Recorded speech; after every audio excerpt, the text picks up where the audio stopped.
Dito naman tayo ngayon mga lugar dito sa kahabaan ng Hidalgo Street. Andito ngayon yung hawkers at ang ating Antigua ng Maynila.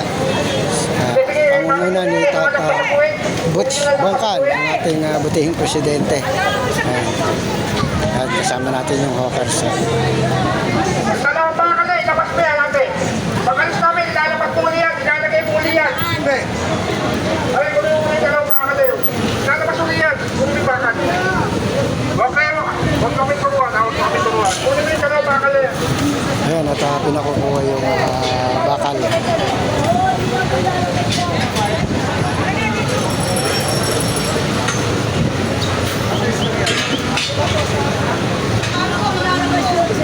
Yung bakal nila.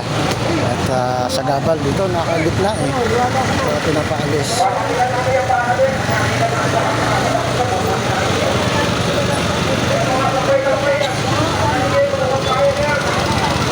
Talagang masakit na lang rito. Kaya may dahil na ito.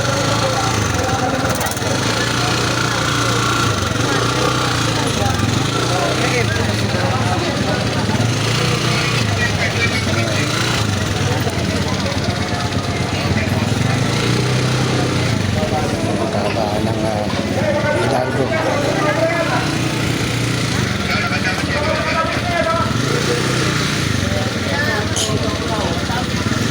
At pinapalos na ni presidente ng Antigua itong bakal na nakausli. Sabihan sila.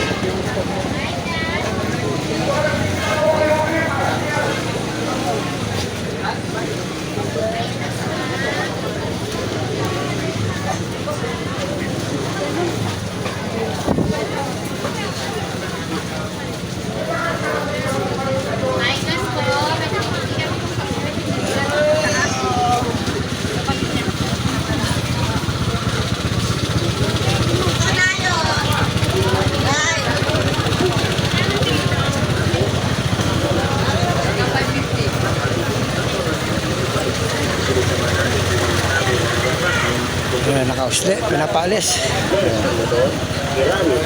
Figurin, mga basag na pustiso, salamin, at pwede rin siyang gamitin sa tiles. Labas na labas na eh. Sobre talaga sila. Kaya subukan nyo na ang Pinoy Pandikit. Na halagang 100, meron ka ng 3 piraso sa isang suko. Kaya tagpinin nyo ang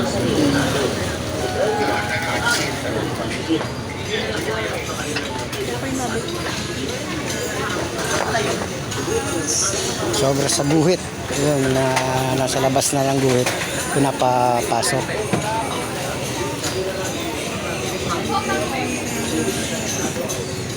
Presyo po ng bawat makakain natin dito po. Bali ba lang siya na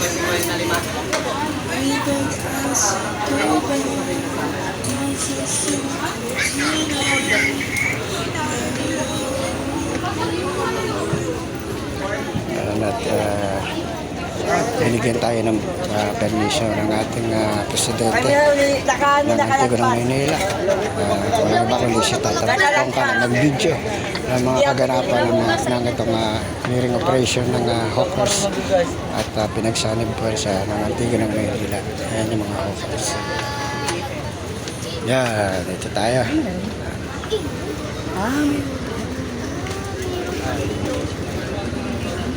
Ay, mga lona dyan, sobra, pakitanggal nga yan. Mga lona, ano? Dami. Pakitanggal lahat. Yan, sa dulo, pakitanggal yung mga lona dyan, sobra dyan. Sobrang trapal. Oo, ayan o. Lumalaw na kayo. Kami nakakalaw. Oo, baka makuha po. Ang galawin nyo na. Yung mga pinapatanggal yung mga trapal na nakausli at baka makuha pa. Ito oh.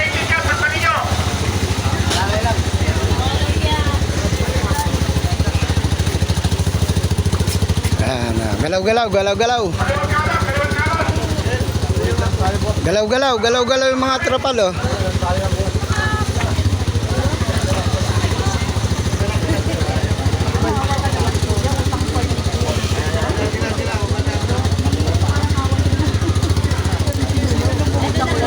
Pasok na lang, pasok, pasok.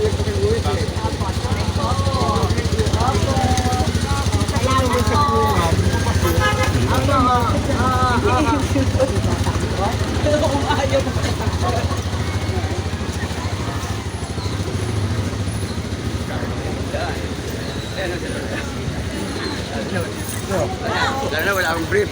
Kapos ako sa brief. Mabait si Tatanat. Kasi, hanggang na lang yun. Sabi namin, wala na siya. Kaya, kailangan, mabait ka ngayon. Mukhang mahina yung brief na yun, Fernand. Hindi, paano?